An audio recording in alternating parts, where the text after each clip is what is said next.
চট্টগ্রামের চন্দনাইশ উপজেলার ঐতিহ্যবাহী কাঞ্চন ও সৈয়দা পেয়ারা এখন ঝুঁকির মুখে। দিন দিন কমে আসছে ফলন।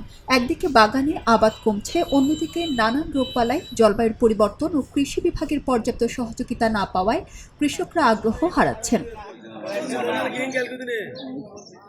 বাংলাদেশ বর্তমানে পেয়ারা উৎপাদনে বিশ্বের 7ম অবস্থানে রয়েছে।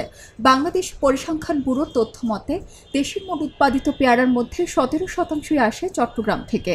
পুষ্টিকর ও ঔষধি গুণসম্পন্ন এই ফলকে কেন্দ্র করে চন্দনাইশে গড়ে উঠেছে বড় বাজার, যা পরিচিতি পেয়েছে সারা দেশে। তবে স্থানীয়রা জানান, পাহাড় কেটে মাছের খামার, হাইব্রিড জাতের বিভিন্ন ফলের বাগান এবং ইটভাটার কারণে পেয়ারা বাগানের সংখ্যা দ্রুত কমে আসছে।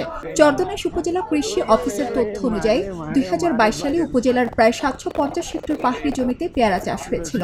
2023 সালে তা বেড়ে 755 হেক্টরে দাঁড়ালেও 2024 সালে নেমে এসেছে 730 হেক্টর। চলতি বছর পেয়ারার চাষ হয়েছে মাত্র 720 হেক্টর জমিতে।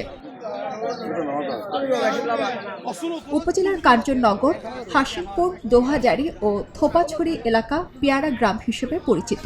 এর মধ্যে কাঞ্চননগরের সবচেয়ে বেশি উৎপাদন হওয়ায় এখানকার পেয়ারা কাঞ্চন পেয়ারা নামে খ্যাতি পেয়েছে। পাশাপাশি এখানকার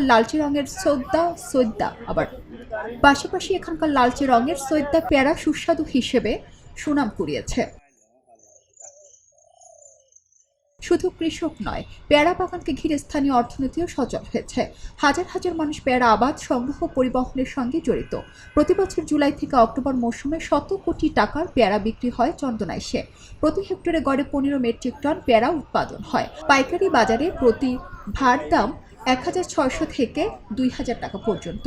খুচরা বাজারে প্রতি ডজন বিক্রি হচ্ছে 100 থেকে 150 টাকায়। কাঞ্চনবাদ এলাকার ব্যবসায়ী বলেন, সৌদি আরব বলতে সৌদি আরব আসলে আগের মতো পেয়ারা বেশি বড়নর বিভিন্ন হারণে বিভিন্ন জ্ঞান হারণে এবং শান্তি বাগানও বিক্রি করি না হারের শান্তি বাহিনী মাঝে মধ্যে জ্বালার এই আক্রান্ত বাগানের যাই না হারের ঠিক মতো মেরামতো করি না হারের বাগানের যাইতেও আয়ত না পারেন এবং এটার আতঙ্ক হয় কি বিরাজগড়ের মানুষে ঠিক মতো থুতাইও সৌদি না হার ঠিক মতো দি ফলন কি এখন সর্দি গাই আমি বলদি এমন ভাবো ই নাম মানে খাইলে আগে সুস্বাদু মজা আসলে এখন সর্দি গাই কি ঠিক মতো কি হাজনগরের এবং ফলন আগের মতো নর।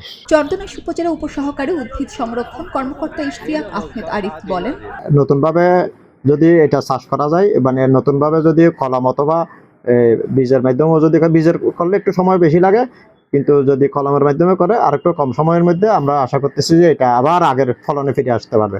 তাছাড়া জাতগুলা গাছ বয়স্ক হওয়ার কারণে বিভিন্ন একটু কম পরিচর্যা অনেক সময় হয়, যারা কম পরিচর্যা করতেছে এরা ফল ছিদ্রকারী পোকা আক্রমণ হচ্ছে। আমরা কৃষকদেরকে এই ব্যাপারে পরামর্শ দিয়ে যাচ্ছি।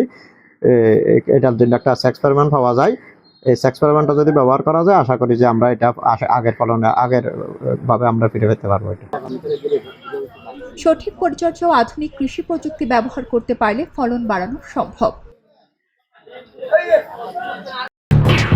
খবরের কাগজ।